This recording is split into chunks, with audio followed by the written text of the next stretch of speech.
ഈ വാഹനം ഒലയുടെ S1 Pro Gen 2 ആണ്. വണ്ടി നല്ല കിടുക്കാച്ചി വണ്ടിയാണ്. പക്ഷേ വണ്ടിയുടെ ഒരു നെഗറ്റീവ് എന്ന് വെച്ചാൽ ഇതിൻ്റെ ബെൽറ്റ് പൊട്ടും. ബെൽറ്റ് പൊട്ടിക്കഴിഞ്ഞാൽ ഭയങ്കര ബുദ്ധിമുട്ടാണ് കിട്ടാനും കേട്ടോ.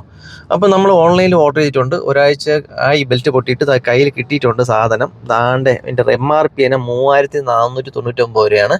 ഒലയിൽ ബെൽറ്റ് മാറുന്നതിന് 4000 രൂപ ചാർജ് ആവുന്നുണ്ട്. ഫ്ലിപ്കാർട്ടിലൊക്കെ 2000 രൂപ 1800 രൂപ ഉണ്ട്. നല്ല ക്വാളിറ്റി 2100 രൂപയാവും. ഇതാണ് ഒറിജിനൽ ബെൽറ്റ്. അപ്പോൾ 100 പോകുന്ന ചേട്ടന്മാരും ചേച്ചിമാർക്കും വേണ്ടി സമർപ്പിക്കുന്നു. ഇത്ര ക്വാളിറ്റിയെ ബെൽറ്റിനുള്ളൂ. നോക്കി കണ്ട് ഉപയോഗിച്ച് കഴിഞ്ഞാൽ ലൈഫ് കിട്ടും, അല്ലെങ്കിൽ പെട്ടുപോകും. അപ്പോൾ വൺസ് ബെൽറ്റ് പൊട്ടിക്കഴിഞ്ഞാൽ സർവീസ് സെൻറ്ററിൽ കൊണ്ട് വെക്കേണ്ട അവസ്ഥയാണ്. സർവീസ് സെൻറ്ററിൽ ഇപ്പം നിലവിൽ ബെൽറ്റിൻ്റെ ക്ഷാമമാണ് കേട്ടോ. അപ്പം ഈ വണ്ടിയുടെ കാലിബറാണ് ഈ കാണുന്നത്. കാലിബർ ഭയങ്കര സിമ്പിൾ മെക്കാനിസമാണ്, പക്ഷേ ഇതിൻ്റെ ഭയങ്കര പണിയിരുന്ന സാധനം കേട്ടോ. ചെറിയൊരു മൈനർ ഇഷ്യൂ മതി ബ്രേക്ക് ജാം ആവാൻ. അപ്പോൾ ഇതിൽ ഉപയോഗിക്കുന്ന ടൂൾ 24-ൻ്റെ റിങ്സിന് പകരം എനിക്കിഷ്ടം ബോക്സാണ്. അതാകുമ്പോൾ പടപടേന്ന് പണി നടക്കും. അപ്പോൾ ടൂൾസ് മസ്റ്റായിട്ട് വേണം കേട്ടോ. നമ്മൾ ഒരു കാരണവശാലും ടൂൾസ് ഇല്ലാതെ ഈ വണ്ടി പൊളിക്കാൻ നിൽക്കരുത്. എനിക്ക് റിക്വസ്റ്റ് ഉള്ളത്, നമ്മുടെ വീഡിയോ കണ്ട് നിങ്ങളാരും സ്വന്തമായിട്ട് പണിയാൻ നിൽക്കരുത് കേട്ടോ. ഞാനിത് കുറേ കാര്യങ്ങൾ ഹൈഡ് ചെയ്യുന്നുണ്ട്. കാര്യം നമ്മുടെ ജോലിയുടെ ഭാഗമായിട്ടും യൂട്യൂബിൽ നിങ്ങൾ കണ്ട് ചെയ്യുന്ന ഒത്തിരി ചേട്ടന്മാർ നമ്മൾ വിളിക്കാറുണ്ട്. യൂട്യൂബ് കണ്ടിട്ട് വണ്ടി പൊളിച്ചിട്ട് അവസാനമൊന്നും പറയണ്ട, അങ്ങനെ സാഹചര്യമാണ്. അപ്പോൾ ഇളക്കുന്ന ഓരോരോ പാർട്ടുകൾ നമ്മൾ സേഫായിട്ട് വെച്ച് കഴിഞ്ഞാൽ നമുക്ക് അടുത്ത് ഉപയോഗിക്കാം, അല്ലെങ്കിൽ മിസ്സായി പോകും. അപ്പോൾ നല്ല ക്വാളിറ്റിയുള്ള സാധനങ്ങളാണ് ഈ കാണുന്ന ഐറ്റംസ് എല്ലാം. അപ്പോൾ ഞാൻ വീണ്ടും ഓർമ്മിക്കുകയാണ്, പണി അറിയാതെ ഒരിക്കലും ഒലയുടെ വണ്ടി പണിയാൻ നിൽക്കരുത്. അത് വലിയ പണിയാവും. ഈ പണിയും കൊണ്ട് സർവീസ് സെൻറ്ററിൽ പോകാൻ പറ്റില്ല. അവിടെ വണ്ടി കിടന്ന് തുരുമ്പിക്കും, അത്രയേ ഉള്ളൂ.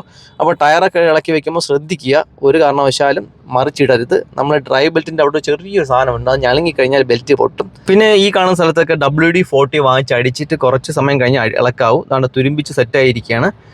പിന്നെ നമ്മൾ സസ്പെൻഷൻ്റെ ബോൾട്ട് ഇളക്കി കഴിഞ്ഞാൽ ഫ്രീ ആയിട്ട് നമുക്ക് ജെയ്സ് ഇളക്കി എടുക്കാൻ പറ്റും. ബെൽറ്റ് സിമ്പിളായിട്ട് ഇടാൻ പറ്റും. കാര്യം ഇത്രയേ ഉള്ളൂ, വലിയ പണിയുള്ള കേസൊന്നുമില്ല. ക്ഷമയാണ് മുഖ്യം, പിന്നെ എക്സ്പീരിയൻസ്. അപ്പോൾ നമ്മൾ ബെൽറ്റ് സെറ്റ് ചെയ്യാൻ പോവുകയാണ്. സംഭവം ഇപ്പോഴത്തെ നിലവിൽ സാഹചര്യത്തിൽ ഒരു കയ്യിൽ ക്യാമറയും ഒരു കയ്യിൽ ടൂളുമാണ് എൻ്റെ കയ്യിൽ. അപ്പോൾ എനിക്ക് കൂടുതൽ റെക്കോർഡ് ചെയ്യാനുള്ള സാഹചര്യം വളരെ മോശമാണ്.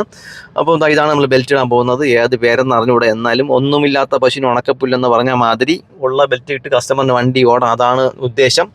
അപ്പോൾ ബെൽറ്റ് ഇതുവഴി കയറ്റുന്ന കേസേ ഉള്ളൂ, വലിയ പണിയൊന്നുമില്ല. പക്ഷേ എങ്കിൽ ശ്രദ്ധിക്കുക, എല്ലാം പണിയും കഴിഞ്ഞിട്ട് നമ്മൾ തിരിച്ച് നന്നായിട്ട് ഉറപ്പ് വരുത്തുക. എല്ലാം നെട്ടും പോയിട്ട് നന്നായിട്ട് ടൈറ്റ് ചെയ്ത് ഉറപ്പിക്കുക കേട്ടോ. ഇനി ജമ്മത്തി ഇളവരുത്. അപ്പം ബെൽറ്റിന് നമ്മൾ രണ്ടാമത് ഡബിൾ ചെക്ക് ചെയ്യുക. എവിടെയെങ്കിലും തട്ടുന്നുണ്ടോ, പിടിക്കുന്നുണ്ടോ, സൗണ്ട് ഉണ്ടോ എന്ന് ശ്രദ്ധിച്ചതിന് ശേഷം മാത്രമേ വണ്ടി ഓൺ ചെയ്യാവൂ. എല്ലാം സ്മൂത്താണ്, വേറെ ഇഷ്യൂസ് ഒന്നുമില്ല. ഡ്രൈ ബെൽറ്റ് എടുത്ത് പിടിക്കുന്ന ബഹളമൊന്നുമില്ല. അപ്പം ഓക്കെ. അപ്പോൾ നമ്മൾ അടുത്ത എൻഡ് പണിയെന്ന് വെച്ച് കഴിഞ്ഞാൽ ഇതിൻ്റെ ബ്രേക്ക് കാലിബർ കാണുന്ന കാഴ്ചയിൽ സിമ്പിളാണ്. പക്ഷേ ചെളി കയറിയിട്ട് ചില സമയങ്ങളിൽ ഇത് സ്റ്റക്ക് ആവാറുണ്ട്. സ്റ്റക്കായി കഴിഞ്ഞാൽ ബ്രേക്ക് ഓവർ ഹീറ്റ് ആവുക, ഡിസ്ക് പ്ലേറ്റ് ഓവറായിട്ട് ഹീറ്റ് ആവുക, അതിലുപരി സ്ക്രാച്ചസ് നമ്മൾ പ്ലേറ്റിൽ വീഴും. അപ്പോൾ ഇവനെ കൈകാര്യം ചെയ്യുമ്പോൾ നോക്കി കണ്ട് കൈകാര്യം ചെയ്യുക. കുറച്ച് ക്ഷമ ഉണ്ടെങ്കിൽ മാത്രമേ ചെയ്യാൻ പറ്റത്തുള്ളൂ. അല്ലെങ്കിൽ നമുക്ക് ടയറൊക്കെ മാറ്റുന്ന സമയത്ത് പല ഷോപ്പുകൾക്കും പറ്റുന്ന അബദ്ധം എന്ന് വെച്ചാൽ വാരി വലിച്ചിട്ട് ടൈറ്റ് ചെയ്യും, പിന്നെ വണ്ടി റേഞ്ച് ഡ്രോപ്പ് ആവും, പിന്നെ ഹീറ്റ് ആവും, അങ്ങനെ ഒത്തിരി പ്രശ്നങ്ങളാണ്. അപ്പോൾ എല്ലാം ഓക്കെ ആയിട്ടുണ്ട് കേട്ടോ. നമുക്കിനി വണ്ടി ഓടിച്ച് നോക്കാം, എന്നാൽ മാത്രമേ അറിയാൻ പറ്റത്തുള്ളൂ. അപ്പോൾ ഓട്ടത്തിൽ സ്മൂത്താണ്. അപ്പം ഒല സ്മൂത്താണ്, സിമ്പിളാണ്. അപ്പോൾ അടുത്ത വീഡിയോ കാണുമ്പോഴേക്കും signing off Ajeesh Aravind. Thanks for watching ASU Radars. By.